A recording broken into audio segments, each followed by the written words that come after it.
Just Friends was done as a solo. And I'll tell you a little bit of the story of this album. If we have time. It's a little bit of a horror story, but but I love telling the story anyway. So this album was recorded in Savannah. Bob and I had met. He had owned a home here for some time. He had come to tour Benedetto Guitars. He showed up at my gig the next night at the Jazz Corner in Hilton Head. At the time, I think I had a steady Monday night house band there. And he sat in with us all night, and he had a good time, and he hadn't played straight ahead jazz for quite some time. He called me and said, really enjoyed this, we need to play. And when I'm around town, if I'm not on tour with Foreplay or David Sanborn or his solo thing or whatever he was doing, he said, if I'm around town, call me and I'll gig with you. You don't have to tell anybody it's me, but let's work together. So we wound up playing a couple gigs, and then we started booking some tours together. I went to up to Michigan, his home there, and we did a concert, kind of a hometown concert at a concert hall there. We did a few gigs in Napa Valley and San Francisco together. So at some point, Bob called and said, we've got a few concerts coming up. We should really have a record together so that we have something to sell. So, of course, I would never ask him to record with me. And I was overjoyed that he would be, willing to spend some time in the studio. So he said, is there a place in Savannah where we can do it so you don't have to fly all the way back up to Michigan? I said, well, there's only one studio in town that I know of that has a piano, and that's the SCAD Sound Studio, Hamilton Hall building over near Bay Street, just off of Bay Street. And I said, I'll see if they'll give us permission to rent the studio and use the piano. So I got a hold of the dean, and I said, is your studio ever available? Well, not really. We can do special projects there. Who do you want to record? I said, well, Bob James. He said, Bob James is my hero. I conceived all of my children of Bob James music. Of course, you have the use of the studio, and we want to help out and use the piano, and the only deal is that you need to let some of our students and graduate students participate in the recording session so it's educational for them, and other than that, it's free. It's yours to use. Here's the time that you can use it. So we scheduled a weekend, Friday, Saturday, Sunday, start out at 7 o'clock in the morning. And it's, the students getting things ready, and they bring out, hundreds of thousands of dollars of mics, and it's a 7-foot Yamaha piano. It's tuned up for us. It takes us 3 hours to send. It's only 2 pieces. It's a guitar, 7-string jazz guitar, and a piano, and I'm in an isolation booth, and they get all the mics from me, and Bob brings his own mics, and so we double up his personal mics and their mics so we can later on pick the best sound. We get everything started. We record the first day 8 or 9 songs, and he's an absolute genius, and as we're playing things, he'd stop me and say, wait a minute, and he'd write an arrangement on the spot and have a runner send it into my room. And I'm struggling. I'm a guitar player, so everybody knows guitar players are horrible sight readers, so I'm struggling to read it and making a couple takes. So somehow we'd get through 8 or 10 songs on Friday. 5 or 6 o'clock at night, they say, we have to break everything down. We've got students coming in. Break everything down. We've got this, we're doing the studio for 3. Well, they've got to come in. We can't leave these mics out. So we have to tear everything down, take everything out. Next morning we come, set everything back up. 3 more hours to set up. But we got a lot recorded on the first day. So we come back and maybe we do 3 more difficult tunes, go back and do a take or 2 of some other things, spend a whole day doing that. They make us tear everything down Saturday night because there are people coming in to work on their midterm mixes or whatever. Sunday we come back thinking we've recorded everything. All we should really need to do is get the balances and maybe punch in a fix or 2 if we need to do that. Decide which reverb we're going to use, and then turn it over to the engineer to master. So we pull up at 7 o'clock in the morning, Sunday morning, and I won't mention his name, but there's the dean of the school sitting on the steps, just clearly really upset, hunched over. What's the problem? He says, I don't know how to tell you this, but we had an I/O failure in the computer that has all the memory, and everything's been wiped out and it's being reset. I said, well, what about the backup? He says, well, normally that is the backup because it's a college studio. The students save their work before they leave on their own memory sticks. And this is the backup because you're not students. Nobody saved the work. And we have lost everything you've recorded. So they're setting up. Bob leaves for 2 hours. While he's gone, I'm set up already, so I'm noodling around, and that's where the track "Just Friends" comes from. That's why there's no piano because Bob was off pacing the streets of Savannah, trying to cool down enough to come back and record all 10 songs again. Let's listen to the tune "Just Friends" by Sam Lewis and John Kenner, performed by Howard Paul on his Benedetto guitar.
And so everything on the album is basically one take because the 2 full days of studio time were wiped out and we had to come back and do it all in one take after setting up again.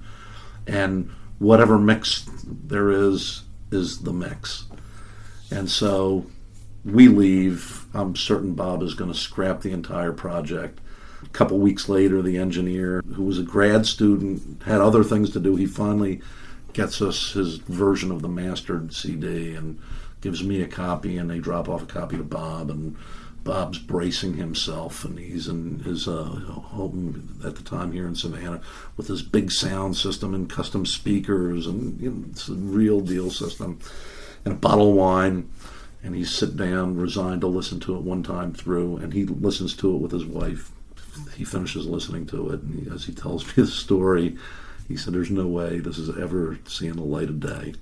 And his wife said, "Bob, it's the best I've heard you play in 30 years. You're releasing it." And so that's kind of how that album came to be.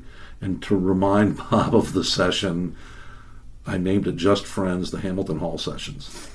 so that he'd remember where he was when I was in there noodling, and they happened to be recording me for the Just Friends track on this that was all done in Hamilton Hall. So it was a fascinating session. And since then, Bob and I, we've remained good friends, and he's been gone from the area. His wife's been ill for a few years. He's just finished what's currently a #1 jazz record with Nathan East. He released a #1 record last year, maybe a 30th anniversary of his David Sanborn recording. He and David Sanborn got together and recorded again. Foreplay is celebrating their silver anniversary and on tour, and has a top 10 record right now called Silver. And he just finished writing and conducting a concerto premiered in Japan with a symphony orchestra. So last few years have been remarkably busy, and his wife's health has declined. And so I ran into him 2 months ago. I was performing in Italy, and I had a night off, and Foreplay was playing in Milan. And so Harvey Mason, the drummer who played at the Jazz Festival last year with Tony Monaco and I, texted me, said, "You're in Italy, come on over, I'll get you a seat at the Blue Note." So I show up at the Blue Note and got to hear Foreplay for the first time. And during the break, I joined the band for dinner, and Bob said, "Let's start playing again, let's record again, book us some more gigs." So beginning end of February, we're doing some more performances together. We've got a gig on February 27th in Napa Valley, and then just been asked to perform for the 30th anniversary season of the Manchester Craftsmen's Guild up in Pittsburgh together. So despite the challenges of making the first record, it's turned into a great friendship and a fun musical collaboration. It sounds like you do get some chance to get out and play. I do. I still perform probably 150, 160 nights a year. When I'm not traveling, I have regular gigs in Hilton Head at the Redfish restaurant with a jazz trio, John Brackett Trio, which is piano, acoustic, bass, and guitar, like the original Nat King Cole Trio. I have my own trio that I play Saturday nights at Ruth's Chris here in Savannah with guitar, acoustic, bass, and piano, again like a Nat Cole Trio when I'm not on the road. I have a regularly recurring job when I have kind of headline artists visiting town at a really cool cigar bar in Bluffton called Peaceful Henry's. And I play a lot of private commercial gigs and do a lot of events for the city of Savannah and for the Savannah Economic Development Authority and for the museum. So I'm working 3 or 4 nights a week when I'm not on the road.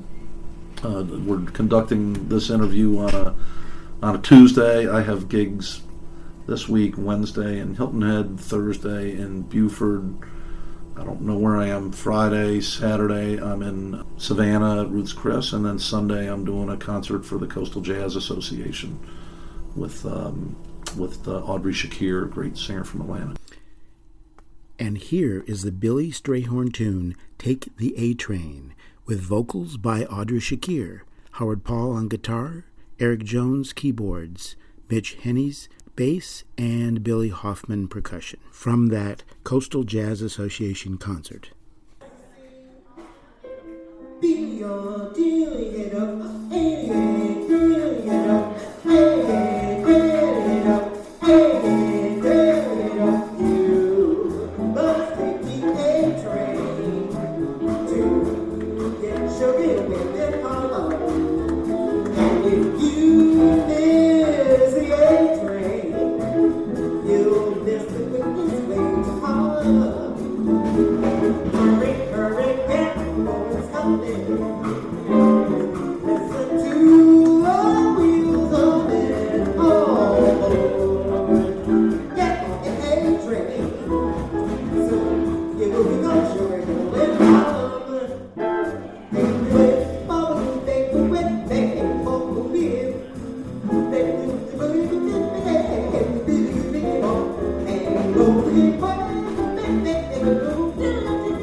Beautiful.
So one of the great things about living in Savannah is I can be as busy as I can afford to be playing legitimate, straight-ahead jazz to an audience that is receptive to it and it's thankfully willing to pay to hear it.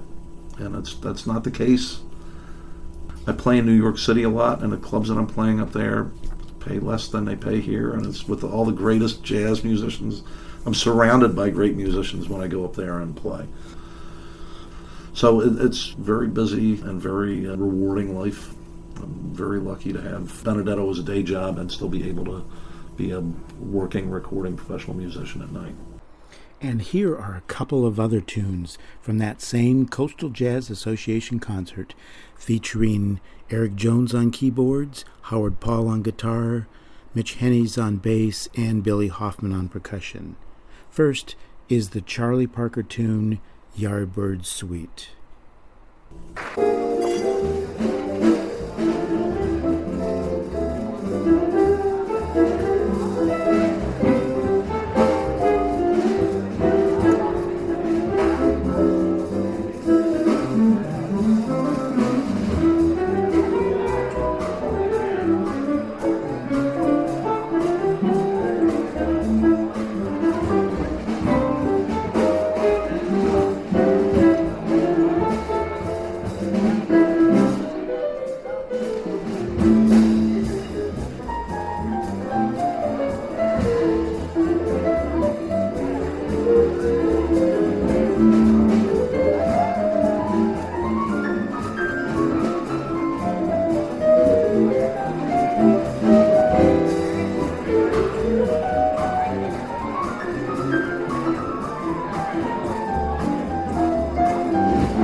next is also a Charlie Parker tune, Now's the Time, featuring Audrey Shakir doing scat vocals.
There are a number of jazz festivals or festivals which feature jazz around Savannah. Right. So we have the last week of September is the Savannah Jazz Festival, and it's always the last full week ending before the following month.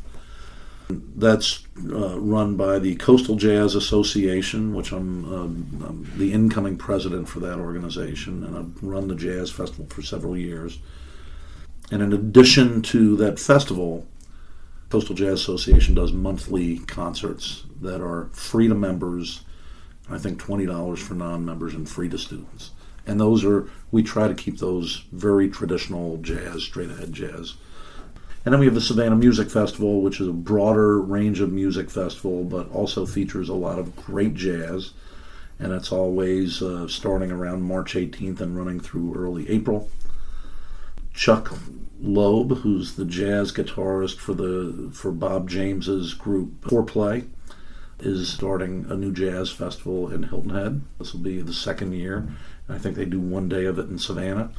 I'm not sure what time of year that is. I think it's October, November time frame. We're supposed to talk a little later on this month about some logistics of it that I might be able to help with.